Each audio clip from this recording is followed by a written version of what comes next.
Tonight we are going to be making chili. Press your saute button and wait for it to get hot.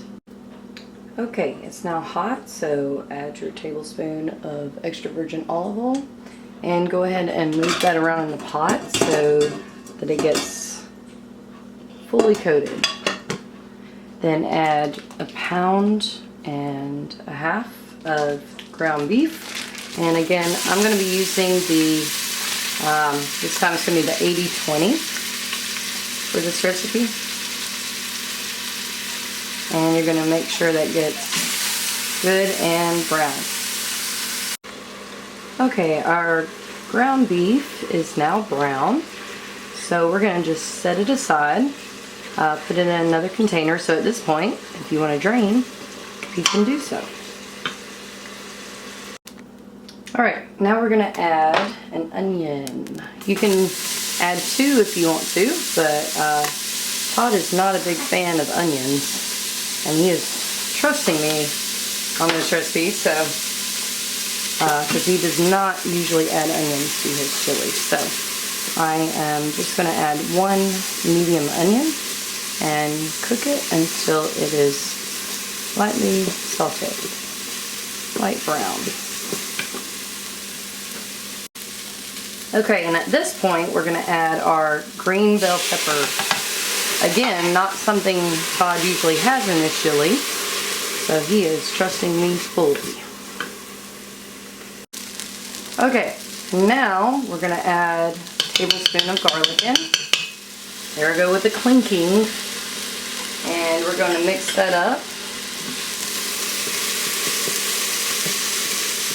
And Todd has just now decided to tell me that, yeah, bell peppers are just not his thing. So, hopefully, this does not ruin the whole dish. I tried to cook them down as much as I could on that. Okay, give that garlic just about a minute. Cook time. You can see it's already kind of starting to brown at the bottom. That's going to be okay because we're going to deglaze in just a minute. Now we're going to add our diced tomatoes, and this is going to deglaze the pot. On this recipe, I'm not going to be able to tell you specifics so much. I'm trying to give as many as I can as I go, but this is one of Ruth's cookbook recipes, and if I divulge all the information, it robs her of her recipe in the cookbook because it's not posted anywhere else. So if you would be interested in purchasing her cookbook, she lives in Canada, and it's basically grandmother's recipes for grandmother's recipes for the Instapot. So if you would be interested in that, just let me know. And at this point, I'm going to deglaze with the diced tomatoes and juice. And that way, I don't get the dreaded burn warning. So all that brown stuff that you saw on the bottom there, just use your wooden spatula or spoon to deglaze and get all of the brown bits up so you don't have your Instant Pot shut down on you while you're trying to cook.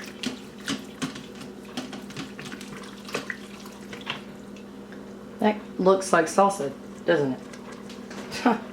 Okay, we're going to add our ground beef back to the Instant Pot. Try not to clink. Okay. And we're going to add some other ingredients now. So, I'm going to add some seasoning. This is going to be a mixture of chili powder, cumin, cayenne, salt, pepper, and of course, brown sugar. So I'm just going to add that in. Again, I can't tell you how much.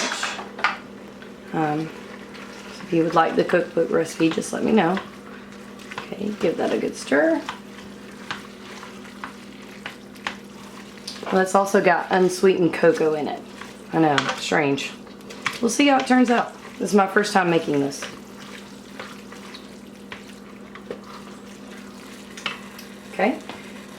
Then you're going to use 2 tablespoons of Better Than Bouillon beef base, which is optional, but I wanted to try it.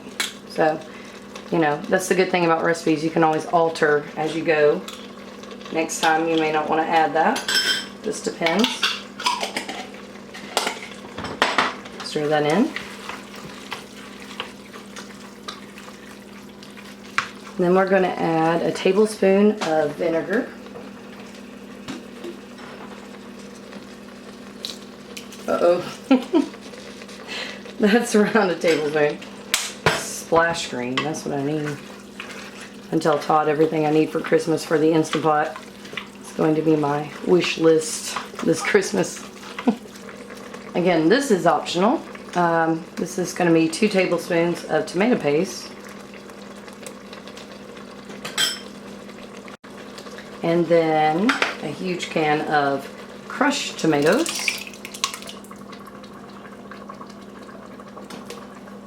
Okay. Make sure you get everything in there. Stir it up. We're going to add our red kidney beans, drained. And stir those in. Okay, at this point you still want to use the saute function to bring the chili to a boil, and make sure you're stirring it frequently.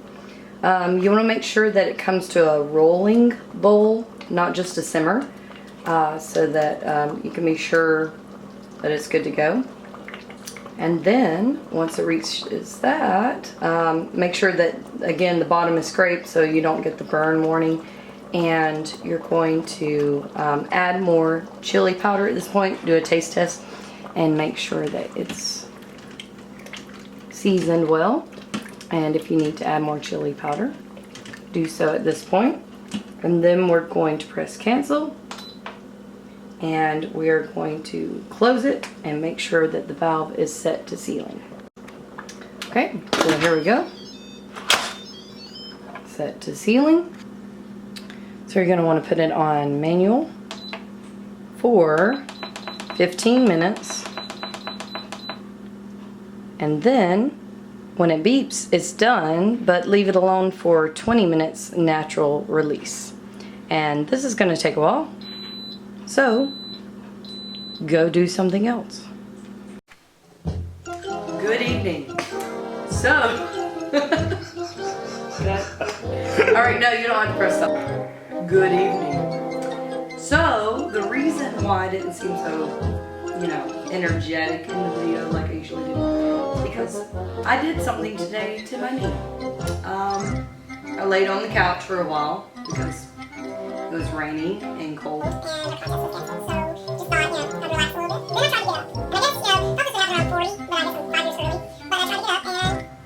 Something popped in my knee.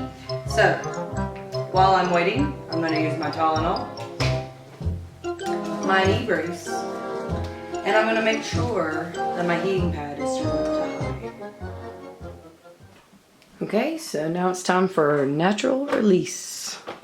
Nothing. Okay, at this point, taste and add salt and pepper if needed. And then now we're going to add our corn. You can use frozen, or you can use canned. I used canned this time. And the heat of the chili will cook it enough, and it'll taste fresher than if you cooked it with the chili, but you can certainly add it when you add everything else if you want to. If you want it thicker than this, you can press the saute button and cook to reduce the liquid, which we don't have a lot of liquid right now. You can do that for a few minutes, and then a taste, adjust the seasoning, and then serve with. Okay, and here it is with our grated sharp cheddar cheese and our dollop of daisy. Enjoy. Here's one more view of the chili. Not your traditional chili, of course, but really good. Okay, to go along with our leftover chili today, we're going to make our cheesy jalapeno cornbread. Start off by spraying a 7-inch cheesecake pan or a 6-cup bundt pan with cooking spray. However, I cannot find mine. I think I left it at Danny Corley's house. So I'm using a steamer basket. We'll see how this works with aluminum foil. Next, we're going to mix all of our dry ingredients. We have in here a cup of yellow cornmeal. And I skipped the whole regular flour with baking soda and baking powder and salt. So I just added some self-rising flour, 3/4. Okay, so my card ran full, so I'll have to explain that again. So instead of using regular flour, I used 3/4 cup of rising flour. And if you use the regular flour, you can add in 2 teaspoons of baking powder, 1/2 teaspoon of baking soda, and a teaspoon of salt. Okay, now I've added my grated sharp cheese, 1 1/4 cup, and I've also added 2 jalapeno peppers de-seeded. Now I'm going to add my corn, and I have coarsely chopped it in a food processor. That way it's easily incorporated into the batter. So we're just going to mix all that up. That already looks amazing. Hope it's not too hot. Next, we're going to whisk together our buttermilk and our butter. So I have 1/4 cup of melted butter and 3/4 cup of buttermilk. Okay, and then I'm going to add a 1/4 cup of honey, and to do that, I am going to spray first and then add my honey. That way it doesn't end up sticking. Okay, so since I sprayed my Pirate's dish, my honey's going to come straight out without sticking to the sides. Just like that, 1/4 cup. We're going to add 2 eggs to this. Now we're going to whisk. Okay, now we're going to pour this into our flour mixture, and we're going to gently stir until it's incorporated throughout.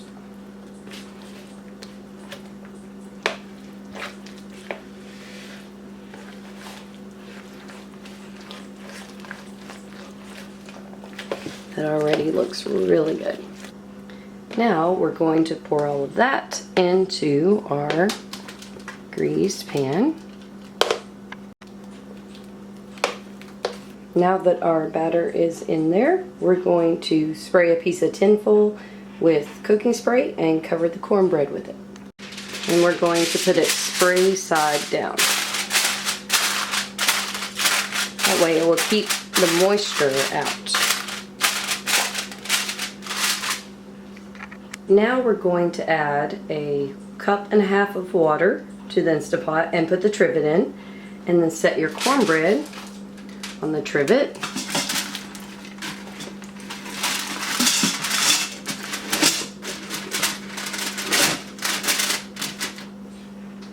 And close the lid.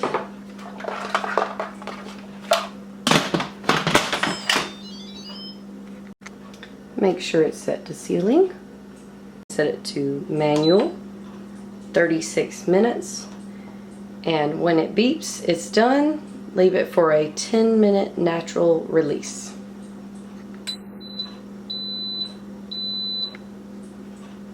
This is going to take some time, so go do something else.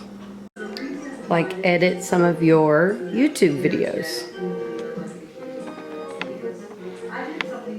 And my knee is doing better, thank you.